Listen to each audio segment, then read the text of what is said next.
Hey guys, welcome back to Learn with Hamna. In today's video, we're diving deep into powerful Excel formula index match. This formula can help you search and retrieve specific data from large database, just like the one we're looking at right now.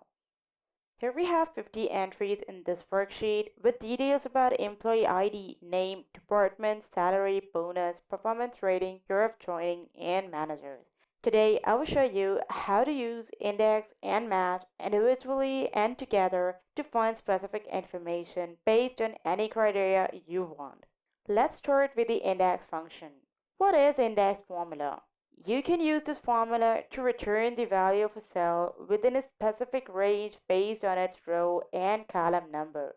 You could use this formula to look for departments, salaries, or any other information you need. Basically, you're asking Excel what is located in a particular row and column.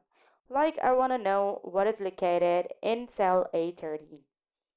Now, let's go ahead and see how we can use it in practice. Here, I want to check the salary of the third employee in our database. Let's go ahead and give the command equals index. Now, the first thing we need to provide is a range we want to look up in. Particularly, we want to look what is in the third row. So let's give row 3. And since this formula is looking at the salary column, so let's select all the cells in this column. As you can see, the formula returns the salary in the third row, which is IBK Reed's salary of $45,785. If you have headers on the top, then the formula will exclude the header row and count your second row as the first row with data. For this formula, the condition is that you have to be very specific with the row and column number you want to look up the details for. But what if we do not know what is the row number we're looking for and we only have a name?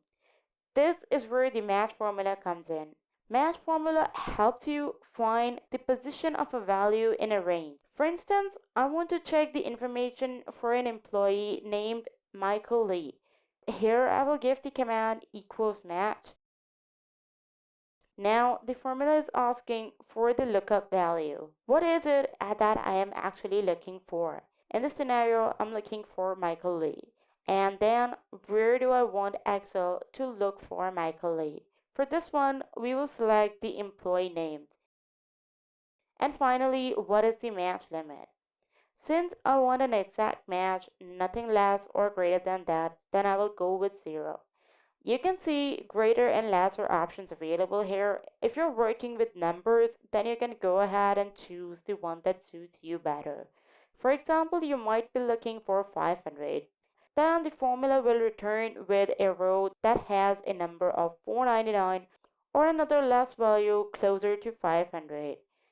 Here, the match formula returns with your row number where the name is found. It tells us that Michael Lee is in row 32. Now that we understand what is index and match, let's combine the two formulas to make things even more powerful. Using both index and match, we can retrieve the salary of any employee based on their names. Let's look up for Michael Lee's salary using these two formulas together. Let's begin by giving the command equals index and then the range we want to look up for. This will be our sales column. Now let's add the match formula. This time we can start the formula without putting an equal sign. Thus I'll directly go ahead and enter the match formula. Now we need to give the name we want to look up for, which in this scenario is Michael Lee. And the range will be the employee names. And since we're looking for an exact match, it will be 0 at the end. Here, match will find Michael Lee's position in the name column, and then index will return the corresponding salary from the salary column. As you can see, Michael Lee's salary of $39,174 is returned to us. Here's where things get even more interesting. Let's say we don't want to hardcode the column and instead want to dynamically match both the row and column. For example, let's suppose I want to look up for Michael Lee's bonus by matching both his name and then the column labeled bonus. Again, we will be starting with the equals index. This time I will give the array as the entire table.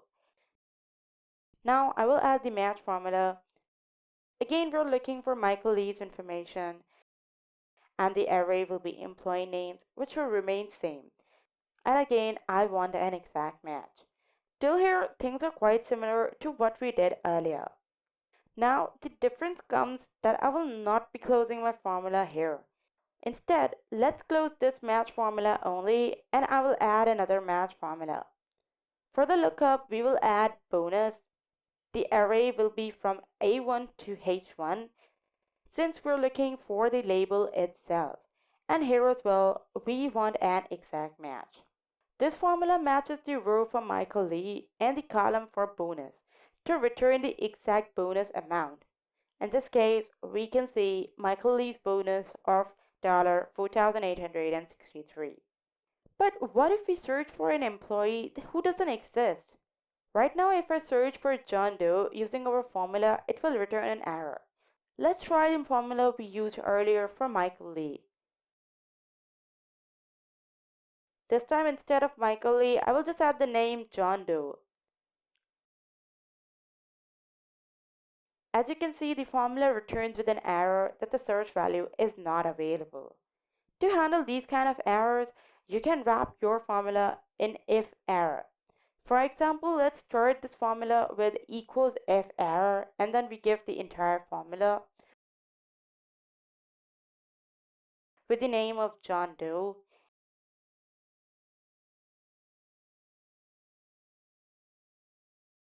And before closing the formula, we will add not found.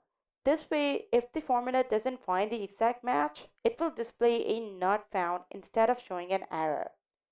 Now, instead of an error, we get a clean not found message, which makes our spreadsheet even more user friendly.